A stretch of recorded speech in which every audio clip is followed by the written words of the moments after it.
السلام عليكم ورحمة الله، كيف دايرين؟ كنتمنى ان شاء الله تكونوا كلكم بخير وعلى خير. اليوم جبت لكم فيديو جديد بوصفة جديدة بطريقة جديدة ان شاء الله. نقدم لكم الطاكوس اللي كنعتمدو في المنزل ديالي وبلا كثرة تعقيدات وبلا كثرة الصلصات، لانني انا ما كنحبش الصلصات بزاف ديال الطاكوس. كنديرو طاكوس عادي بسيط 100%. كيف ما كتشوفوا هنا وضعت زيت نباتي، بصله وحده مشلضه، ملحه. غادي نشحروا هاد البصله حتى كتدبال.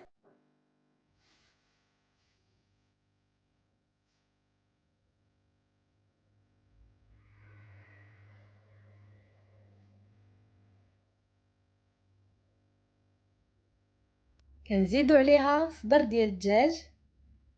انا هنا استعملت صدر كامل ديال الدجاج، قطعته بشكل طولي كيف ما موضح. كنزيد عليه معلقه صغيره ديال الابزار،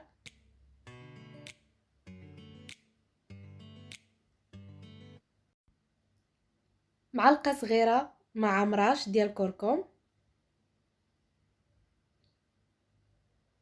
معلقه صغيره ديال الزنجبيل، ومعلقه مملوءه ديال التحميره،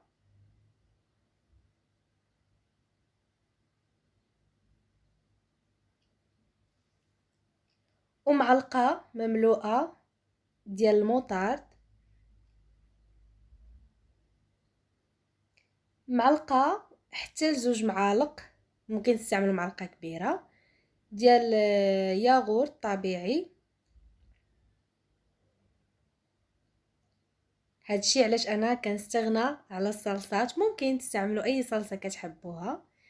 هنايا غادي نوضع معلقه كبيره ديال الخل الابيض، ورشه ديال الثوم بودره،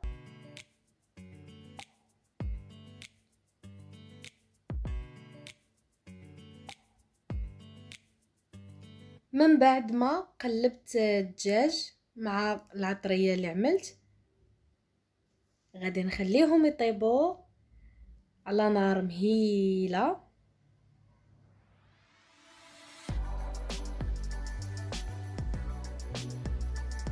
ودابا غندوزو للعجين ديال الطورتيلا. عندي هنا خماره وحده من وزن 7 غرام، معلقه كبيره ديال السكر سنيده، معلقه صغيره ديال الملح، جوج معالق كبار ديال النيدو، ونص كاس ديال الزيت. عندي هنا دقيق، استعملت 5 حتى 6 الكيسان ديال الدقيق. انا هنا درت 5 الكيسان ونصف. وبالنسبه للماء استعملت نصف لتر من الماء. كيف ما كتشوفوا وضعت المكونات الجافه، غادي نخلطها مع الدقيق مزيان.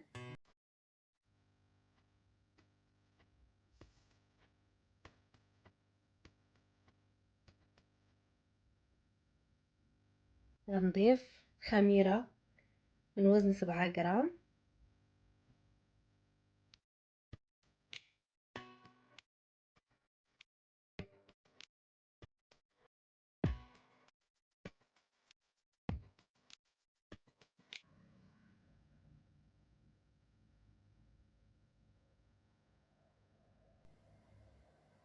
كنضيف نص كاس ديال الزيت، طبيعة الحال زيت نباتية.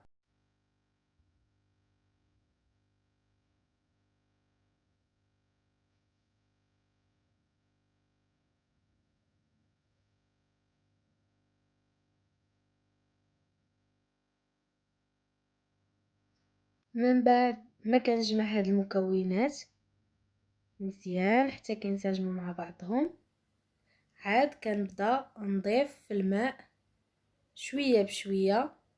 العجين انا ما كنديرهاش طريه بزاف رطبه بزاف، ضروري ما تكون العجينه شويه شاده شويه قاصحه.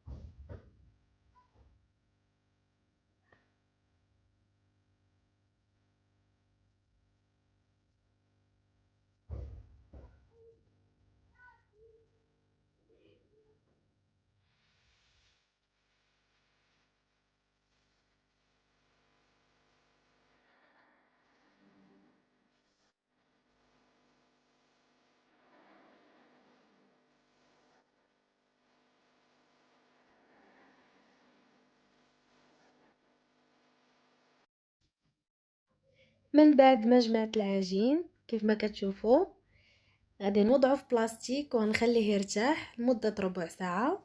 هنا صدر ديال الدجاج طلق الماء ديالو كيف ما كتشوفوا معايا. انا ناقصه ليه العافيه بزاف، عافيه مهيله. هنا عندي القزبر يابس دقيته غير فرششته شويه. غادي نضيف قياس ديال معلقه صغيره.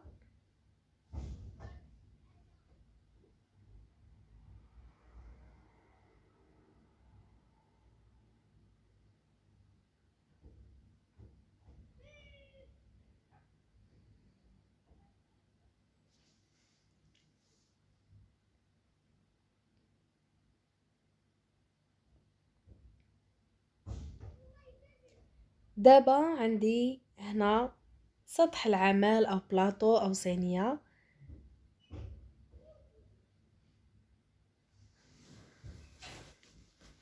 غادي ندير العجينه على هذا الشكل، شكل كويرات على حسب الحجم اللي عندكم ديال المقلاة اللي غادي تطهيو فيها. انا عندي مقله صغيره، هادشي علاش كندير الشكل او الحجم ديالهم صغير. من بعد ما كنشكل هاد الكويرات ديال العجين غادي نخليهم يرتاحوا لمده 20 حتى ل 30 دقيقه، بطبيعه الحال نغطيهم بلاستيك غذائي. هنا من بعد ما ارتاحوا فغادي نبداو نسرحوهم بالدلاك حتى نحصل على سمك يكون رقيق كيف ما غتشوفوا معايا.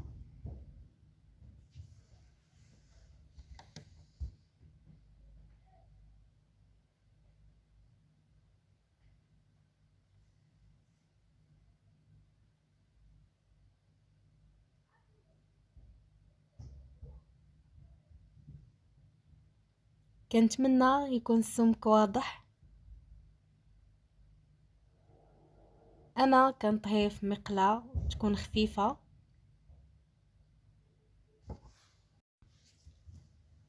والطريقه ديال الطهي فهي سهله. انا دغيا كنقلبو ما كنخليش ينتفخ.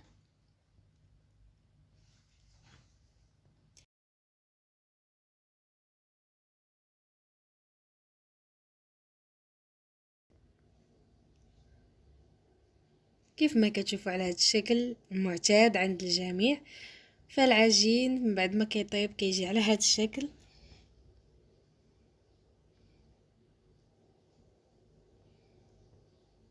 ضروري انكم من بعد الطهي تعملوه في منديل ثم في بلاستيك باش ما يبسش. كيف ما كتشوفوا كيجي طري على هذا الشكل. هنا من بعد ما بديت كنملئوه ممكن تختاروا الشكل اللي حبيتو، مربع او مثلث، يعني طاكوس على حسب. المهم هو المذاق ماشي الشكل. كيف ما كنقول انا عملت شكل تقليدي، شكل عادي، وكل واحد له حرية الاختيار. هاد الشكل هذا كيجي الوليدات ساهل في الماكله.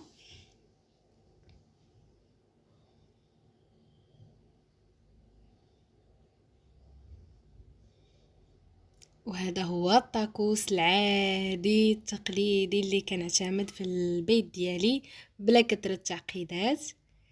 والمحبين الصلصات او محبين طريقة اخرى كل واحد وحرية الاختيار ديالو. فانا اليوم شاركت معكم طريقتي العادية والبسيطة. هنا من بعد ما وجدوا فغادي نوضعهم في آلة البانيني.